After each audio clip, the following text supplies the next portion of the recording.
bonjour tout le monde. On a 9 réalisateurs à voir aujourd'hui. Et le premier film, c'est un film du premier programme qui s'appelle El Mrayet de Nadia Reiss. Alors, très brièvement, le film a été réalisé avant ou après la chute du pouvoir? Il a été écrit avant et réalisé en grande partie avant. Il a été écrit avant la chute et réalisé en grande partie pendant cette période-là. Et donc après, ce qui est resté, c'est le coloriage et les sons que j'ai exploités d'ailleurs, surtout vers la fin. Quand j'ai vu le film, je me suis dit, mais soit le film a été fait pendant le régime, a été écrit pendant, enfin dessiné, Ouais. et à ce moment-là, comment imaginiez-vous le faire et surtout le faire circuler et peut-être, quand le régime est tombé, est-ce que vous ne vous êtes pas dit, c'est fini, il n'y a plus besoin de mon film? Oui, j'ai eu ça. C'est surtout qu'on était très bouleversés parce que c'était pas quelque chose on n'a rien compris ce qui s'est passé cette période. Ça s'est passé très très vite. Et quand tout était là, donc je ne pouvais pas. J'ai eu le doute. Je dis est-ce que je change, est-ce que je change pas? Mais comme je suis aussi plasticienne, donc je crois ce qu'on fait spontanément. Je suis dans les arts visuels. Donc si on a fait quelque chose, j'espère que la prochaine fois, ça sera un peu plus tôt. Donc je dis que ça sert à rien de changer. Vous avez une subvention du temps du régime ou après? Du régime. Et comment vous avez fait pour avoir une subvention du temps du régime? Je sais pas, je crois qu'ils ne l'ont pas compris. J'ai pas de dialogue. Nous, on est toujours obligé de travailler d'une manière indirecte. Enfin, maintenant, moins. Encore maintenant, parce qu'il y a encore de la censure, mais elle a changé. C'est une censure plus religieuse maintenant. Le sentiment qu'on a, c'est qu'en fait, avec ces lunettes qui permettaient de voir en couleur, qui permettaient de voir en couleur, on enlève les lunettes, on se rend compte à quel point la vie est en noir et blanc. Est-ce que ça donne pas envie de remettre les lunettes aujourd'hui? Oui, c'est ce qui s'est passé à la fin du film. D'abord, on ne sait pas trop si c'est comme des clones, c'est pas des gens qui ont une psychologie. Et ces personnes, à la fin, ils ont remis leurs lunettes très vite. C'est-à-dire, ils ont vu, ils ont renversé, mais ils sont restés avec ils ont gardé leurs lunettes. Et on a toujours les lunettes d'ailleurs. C'est pour ça ça va prendre peut-être 10 ans ou 20 ans. Oui, on réalise vraiment que c'est très très très lent et il y a beaucoup de gens maintenant laissent tomber, ils veulent même pas parler de la révolution. Je vous remercie beaucoup d'être venu. Nous allons passer au film numéro 3, Erstorff, de Yoon-ki Kim, Her Story. This is obviously a very, very strong film. Did the idea start with the recording of that woman? And what started the fact that you decided to do a film with it? In 1993, the late Miss Kim Hak-soon was the first woman to make an official testimony of what she had to go through during the wartime.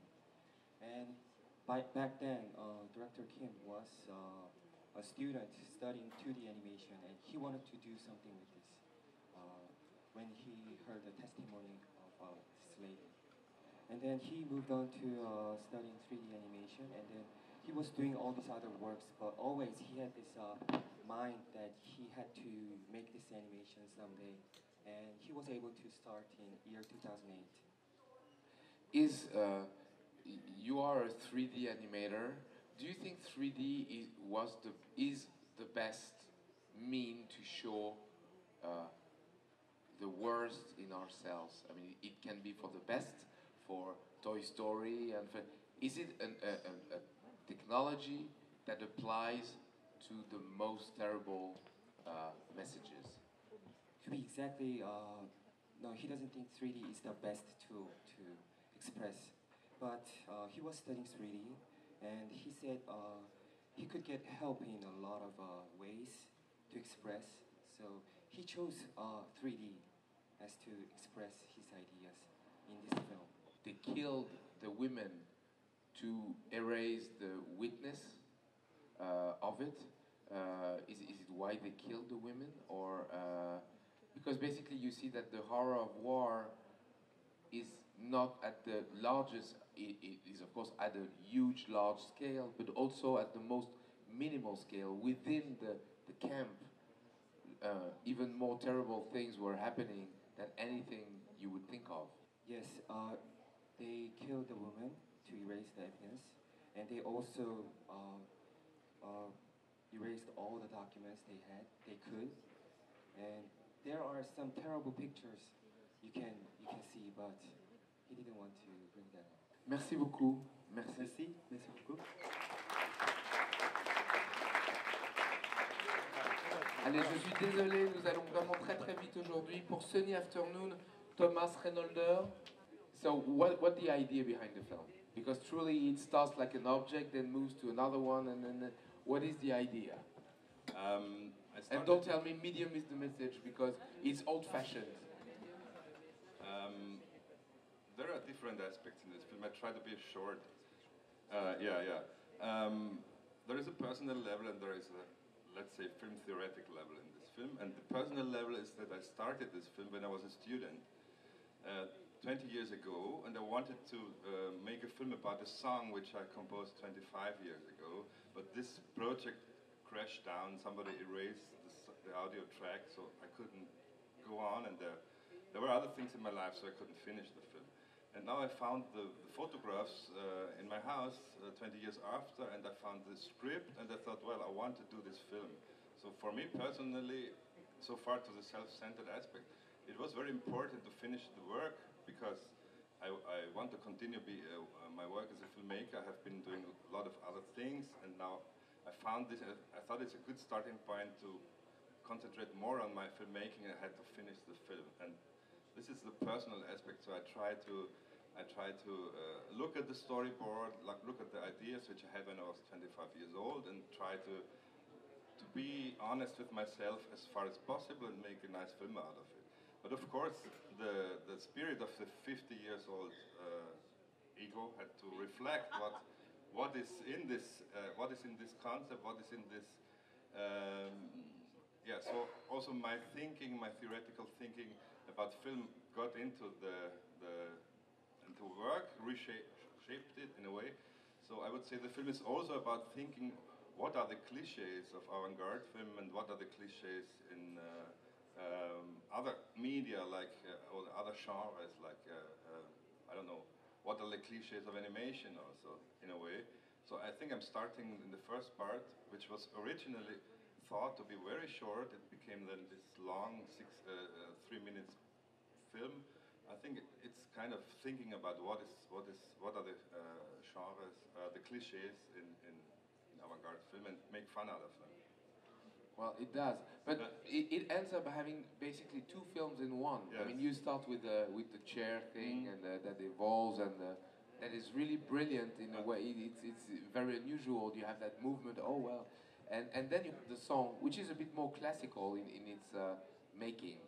Well, that's exactly the thing I wanted to say. The first part is kind of an avant-garde film parody, and I would say the second part is something where I allow myself to do all those things which are not allowed in avant-garde film. So I don't look, because I mean I'm coming from Austria, where experimental and avant-garde film is very much sponsored and strongly supported, and for me it has become quite boring to see avant-garde programs, because I look at avant-garde film also more like a set of rules, so not that much, I think that not that much like breaking up the rules and being free and I don't know, expanding new territories. In a way, avant-garde film can also be very strict and in a way conservative. So I'm in the connection of my own country, I have to be critical towards avant-garde film, and I think in other countries I have to take the opposite position and fight for avant-garde film. It's very funny and strange for me, but yeah,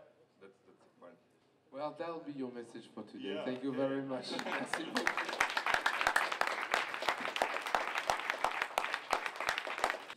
The next film is Bidlow by Patrick Bouchard. Est-ce que vous pouvez nous expliquer la démarche? Et au fond, je n'ai pas regardé s'il y avait un résumé dans le catalogue, etc. Les images étaient tellement formidables, on sent qu'il y a un cycle entre l'émergence de quelque chose et le retour vers le néant. Est-ce que c'est inspiré d'un fait réel? Est-ce que ça veut dire quelque chose? Est-ce que ça parle de la guerre? Est-ce que ça parle du souvenir? Est-ce que ça parle de l'horreur de la lutte de l'homme contre l'environnement? C'est quoi ce buffle, enfin cette créature? Voilà, quelle est l'idée? Peut-être l'idée de Moussorgsky d'ailleurs, je ne sais pas. C'est inspiré d'abord de la pièce de musique. La pièce de musique elle-même a été inspirée par une toile qui était... c'était un de ses amis qui était peintre qui a fait cette toile-là, qui était un bœuf sous le joug. Alors déjà, le moteur, l'image à la base du bœuf était là. Cette pièce de musique-là, quand on l'écoute, on l'entend, hein, cette lourdeur-là, le bœuf avec le joug qui marche et qui... Et bon, c'est vraiment... D'un point de vue musical, c'est très, très, très imagé. Alors, ça, c'est le moteur de départ qui a vraiment inspiré là, pour faire le film. Évidemment, je pense que ce que vous avez évoqué, l'espèce de combat de l'homme avec la nature, ou que ce soit ça, ou que ce soit simplement le cycle d'une vie ou le cycle de l'humanité, hein, tout ça est un peu lié ensemble, mais effectivement, l'idée du cycle est extrêmement présente.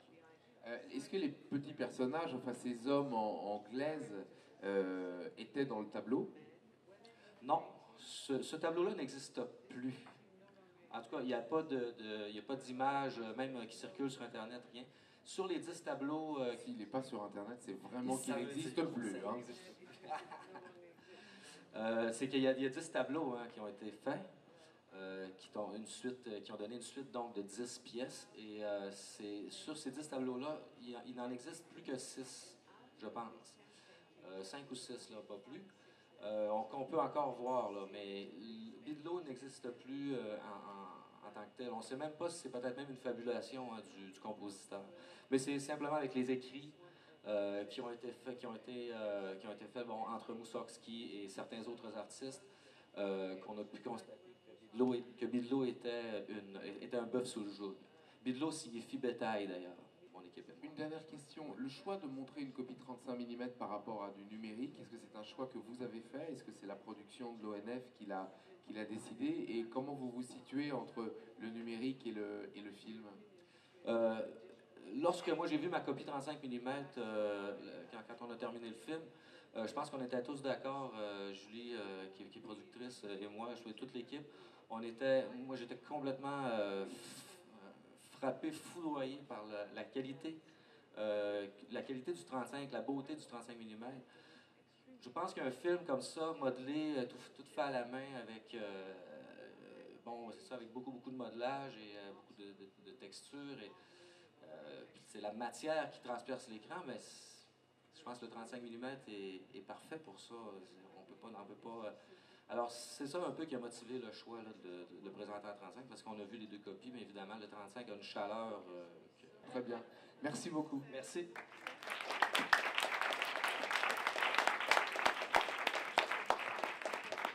Okay, Pascal Perez pour Historia d'Este. What is the lesson of this film? To tell you the truth, it's very funny. A man drinking, and then it's a show, and then he's out of the show, and he asks for a drink. Did I get it right? Is it like there's nothing else in life but drinks? Well, I hope it's something else, you know. Of course. You know, I hope so, you know, it's just like, I don't know, I have many friends, you know, that they go through this kind of routine, and, you know, in Spain we have this culture of, you know, we are very into this kind of, well, we do this stuff, so I thought it was a kind of funny way to just show, you know, how sometimes we talk about ourselves, you know, and we make excuses for everything, and you know, just end the film like that, and I don't want to end that just with the funny stuff, so I just carry on a bit more, just make it a bit more, I try to be a bit more serious at the end, you know. But it's a very dramatic story, actually.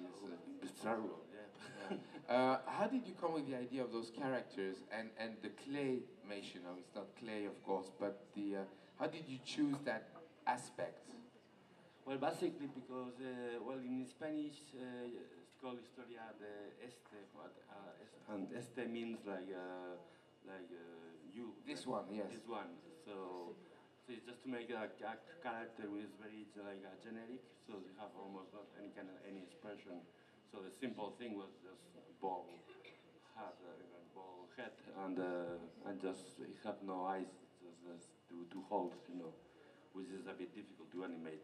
Don't you think that by doing this, you turn the film into just a little joke and miss the point of speaking of that serious problem of alcohol? The thing is like, I want to do a bit of a joke, and then later on, if somebody wants to think a bit more, they can, And the funny thing, to me, it's very important that I didn't have very too much like prize or anything, But I've been already given 2 prizes for in selections that have been made by the ex-alcoholics associations.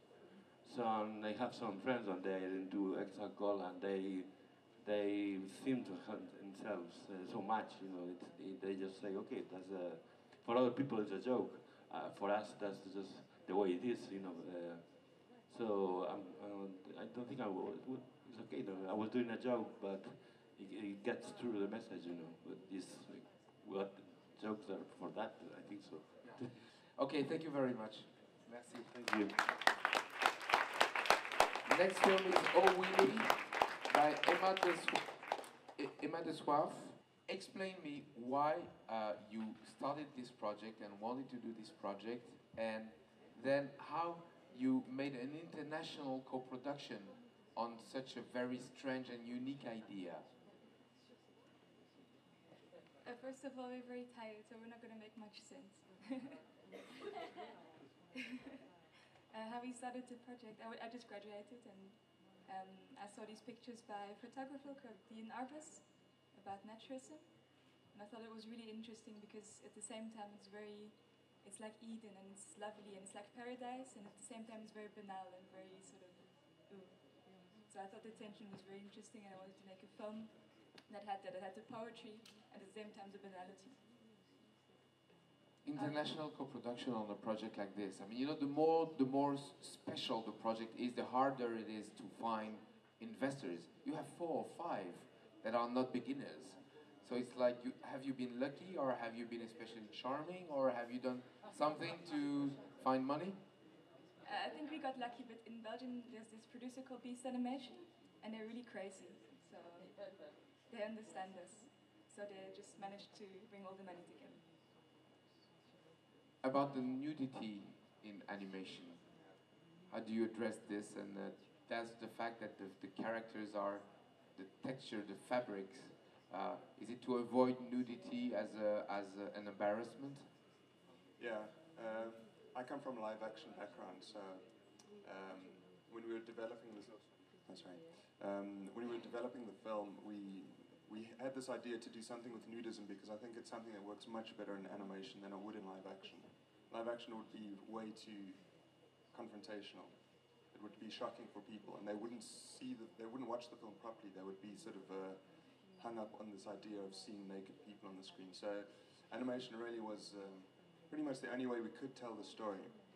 And yeah, there's a barrier there. So the film becomes a little bit more, gets a little bit more of a philosophical depth.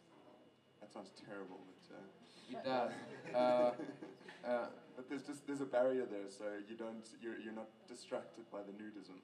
You can see it as an aspect of the story. And thank you very much. Merci beaucoup. Next film is Frosted Chocolate Mouse by Donato Sansone. Why this film? And how did you get the idea of something so fast moving? Is it an exercise? Is it what is it? L'idée, il est déjà dans la tête, donc il vient dehors et il sort comme un rêve. Comme un rêve. Are you a trained animator? I mean, do you do animation as a profession? Because obviously it takes a lot of skill to do that. Il est fait comme un artiste, donc c'est. Pour lui, l'animation n'est qu'un outil comme les autres, à travers d'autres, et il l'utilise pour faire de l'art, parce qu'il fait par ailleurs de la vidéo et des choses comme ça. Il fait aussi les vidéomakers, donc il utilise parfois les live action. l'animation.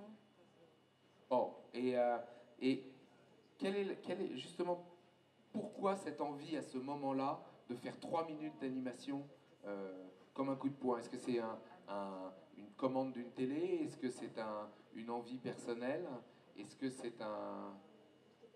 C'était pas un film des commandes, c'était plutôt une exigence qu'il avait en tête, et parce qu'il sent la nécessité de faire surgir cette image.